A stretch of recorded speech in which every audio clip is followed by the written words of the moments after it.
Friends, જય શ્રી કૃષ્ણ, રાધે રાધે। તો આજે આપણે બનાવીશું all time favourite healthy pizza. તો ચાલો આપણે બનાવીએ। તેના માટે આપણને જોઈશે 4 ટામેટા, એક મકાઈ જેને મેં બાફી અને દાણા કાઢી અને બાફી લીધી છે, એક કેપ્સિકમ જેને મેં ઝીણું સમારી લીધું છે, લસણ જેને મેં ઝીણું ઝીણું ચોપ કરી લીધું છે, મીઠું, baking soda, baking powder, oregano, chilli flakes, Kashmiri લાલ મરચું, એક ટામેટું જેને મેં ઝીણું ઝીણું સમારી લીધું છે, 2 ડુંગળી જેને મેં ઝીણી ઝીણી સમારી લીધી છે, 2 ચમચી તેલ જોઈશે, ટમેટો કેચઅપ સર્વ કરવા માટે, એક વાટકી મેંદાનો લોટ, મોટી વાટકી, 1 વાટકી મોટી વાટકી ઘઉંનો લોટ। તો સૌપ્રથમ આપણે લોટ બાંધીશું। ચલો લોટ બાંધીએ। તો આપણે લોટ બાંધવા માટે આ લોટ મેં એક વાટકી મેંદો લીધો છે, જેને ચાળીને લીધો છે, 1 વાટકી ઘઉંનો લોટ, એને પણ મેં ચાળી લીધો જ છે,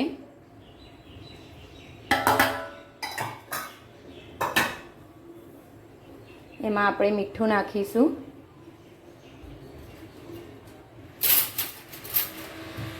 1 ચમચી મીઠું,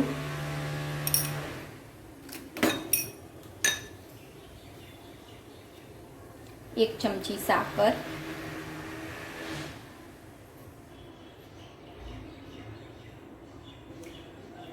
અડધી ચમચી ઉપર નાખી છે મેં,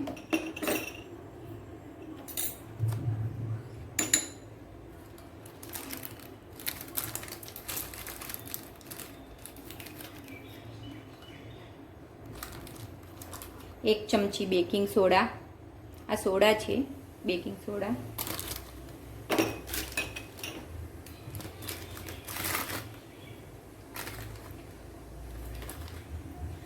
1 ચમચી અને ઉપર અડધી ચમચી બેકિંગ પાવડર,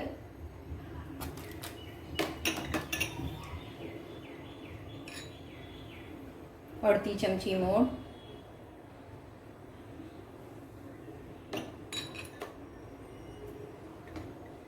હવે આ બધું આપણે મિક્સ કરી દઈશું। હવે એમાં નાની વાટકી જેટલું દહીં મિક્સ કરી દઈશું। આ ઘરનું જ દહીં છે।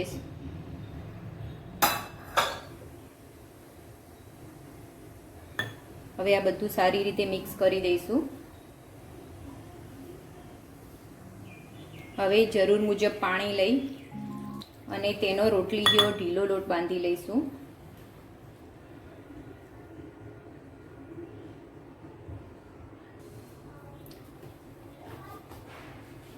આપણો લોટ બંધાઈ ગયો છે। હવે એને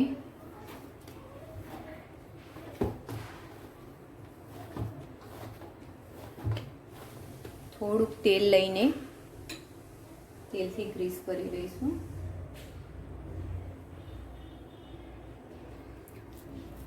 એક ચમચી જેટલું તેલ લઈ અને તેને કેળવી લઈશું।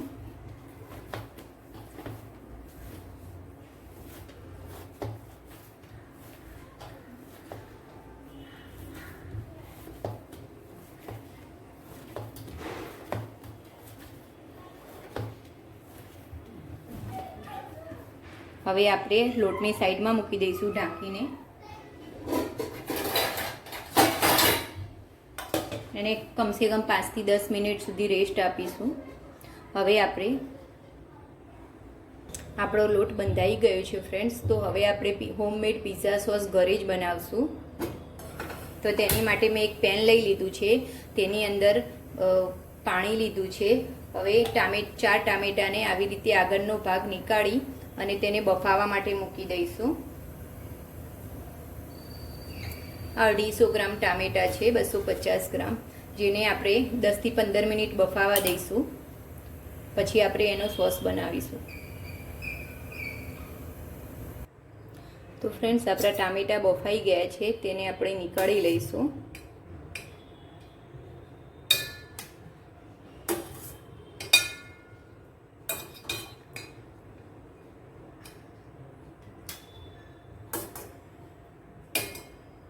હવે આ ટામેટાને ઠંડા કરી અને તેની સ્કિન નીકાળી દઈશું. તો ફ્રેન્ડ્સ, ટામેટાને ઠંડા કરી લીધા છે અને એની સ્કિન કાઢી અને મેં એને ઝીણા ઝીણા મેશ કરી દીધા છે. તો હવે આપણે પિઝા સોસ બનાવીશું. તો ચાલો બનાવીએ આપણે પિઝા સોસ. તો ફ્રેન્ડ્સ, ચાલો આપણે પિઝા સોસ બનાવીએ. તેની માટે મેં ગેસ ચાલુ કર્યો છે. ગેસ ઉપર એક પેન મૂકી દીધું છે. તેમાં 1 ચમચી જેટલું તેલ લઈશું. તેલને ગરમ થવા દઈશું.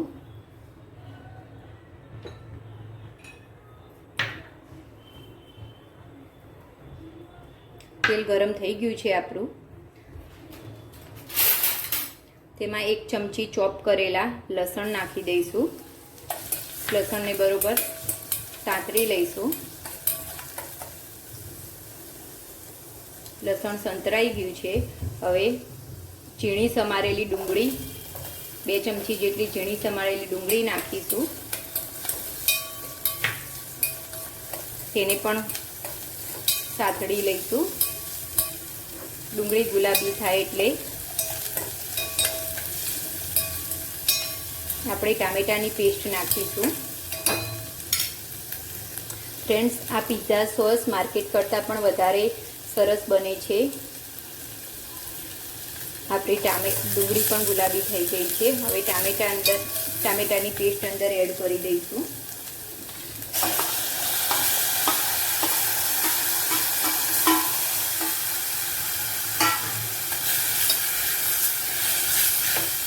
તેને થવા દઈશું. હવે તેમાં મીઠું,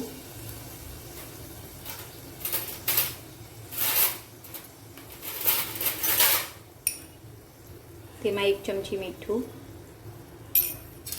નાખી અને હલાવી લઈશું.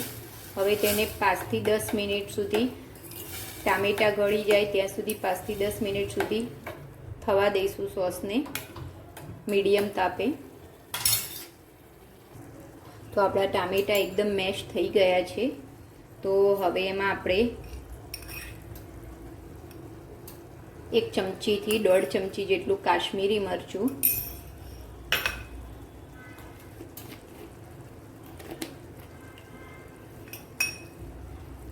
અડધી ચમચી ચીલી ફ્લેક્સ,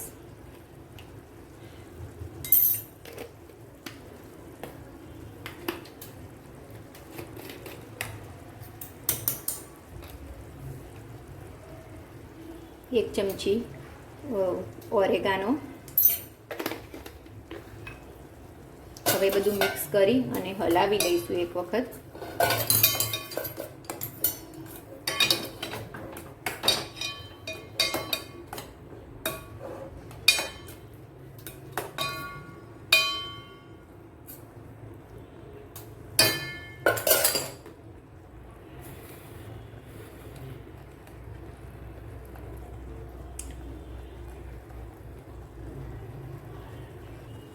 લાસ્ટમાં તેમાં 1 ચમચી ટોમેટો કેચઅપ,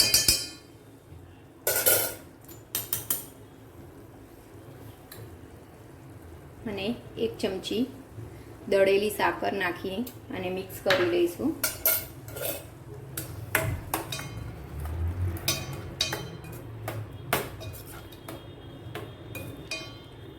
હવે આ બધું મિક્સચરને ઠંડુ થવા દઈશું. પછી એને મિક્સચરમાં આપણે પીસી લઈશું.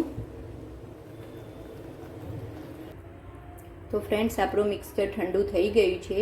હવે તેને મિક્સચરમાં આપણે પીસી લઈશું. તો ફ્રેન્ડ્સ, આપણો પિઝા સોસ રેડી છે, જેને મેં મિક્સચરમાં પીસી અને રેડી કરી લીધો છે. તો ચાલો હવે બનાવીએ પિઝા. તો પિઝા બનાવવા માટે મેં એક પેન લઈ લીધું છે. તેની અંદર મીઠું અને એક આ રીતનું સ્ટેન્ડ લઈ લીધું છે. ફ્રેન્ડ્સ, પિઝા બનાવવા માટે બેકિંગમાં હંમેશા જૂના જ વાસણનો ઉપયોગ કરવો, કેમ કે વાસણ આપણા કાળા પડી જાય છે. તો ગેસ હવે આપણે ચાલુ કરી દઈશું અને તેને ગરમ થવા દઈશું પેનને. તો ચાલો હવે આપણે પિઝા બનાવીએ. તો ફ્રેન્ડ્સ, આપણો પિઝા બનાવવા માટે લોટ રેડી છે. તો એમાંથી એક લુઓ લઈ લઈશું આપણે.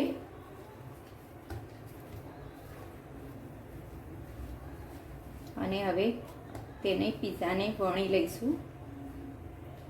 લોટમાં મિક્સ કરી હવે તેને આપણે વણી લઈશું. બાકીના લોટ પર આપણે ઢાંકી દઈશું.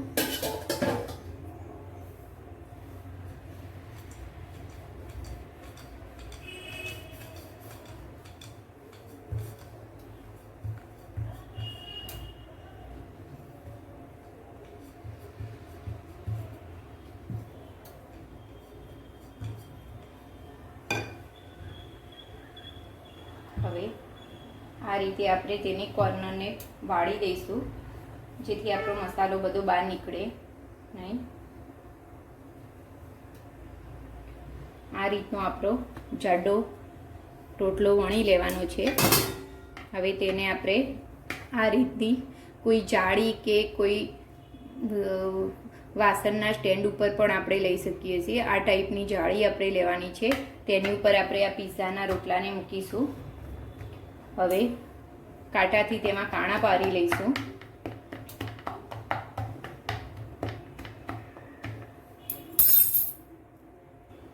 તો હવે એની ઉપર આપણે પીઝા સોસ લગાવીશું.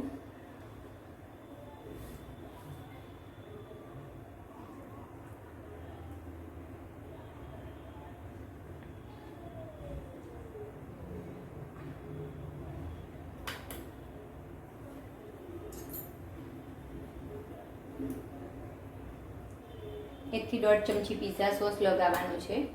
હવે તેની ઉપર કેપ્સિકમ, સ્વીટ કોર્ન,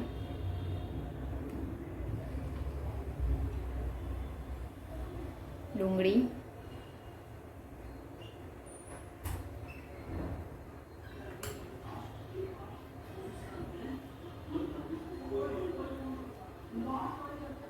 ટામેટા,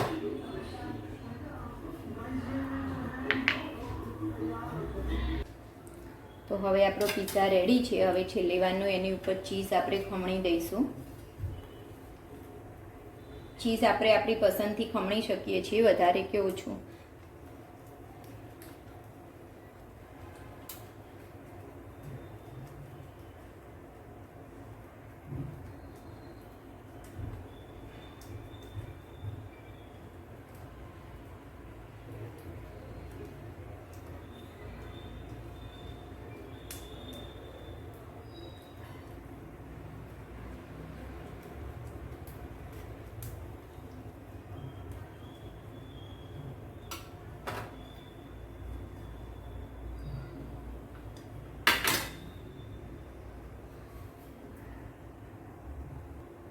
હવે એની ઉપર ઓરેગાનો,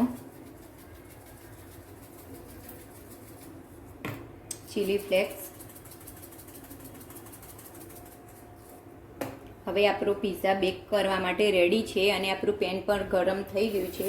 તો હવે એને આપણે 15 થી 20 મિનિટ બેક કરવા માટે મૂકી દઈશું.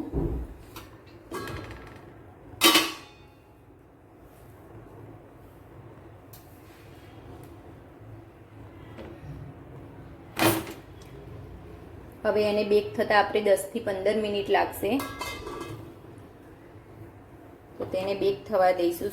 15 થી 20 મિનિટ સુધી એને બેક કરવાનો છે. તો હવે આપણે જોઈ લઈશું કે આપણો પીઝા બન્યો કે નહીં. આપણો પીઝા બનીને રેડી છે ફ્રેન્ડ્સ. તો હવે આપણે એને સર્વ કરીશું.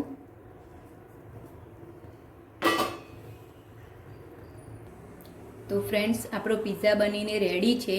તેને મેં ટોમેટો કેચઅપ અને ચીઝ સોસ સાથે સર્વ કર્યો છે. તો ફ્રેન્ડ્સ, તમને મારો આ વિડીયો ગમ્યો હોય તો મારા વિડીયોને લાઈક કરો અને મારી ચેનલને સબસ્ક્રાઈબ કરો. Thank you. Bye bye.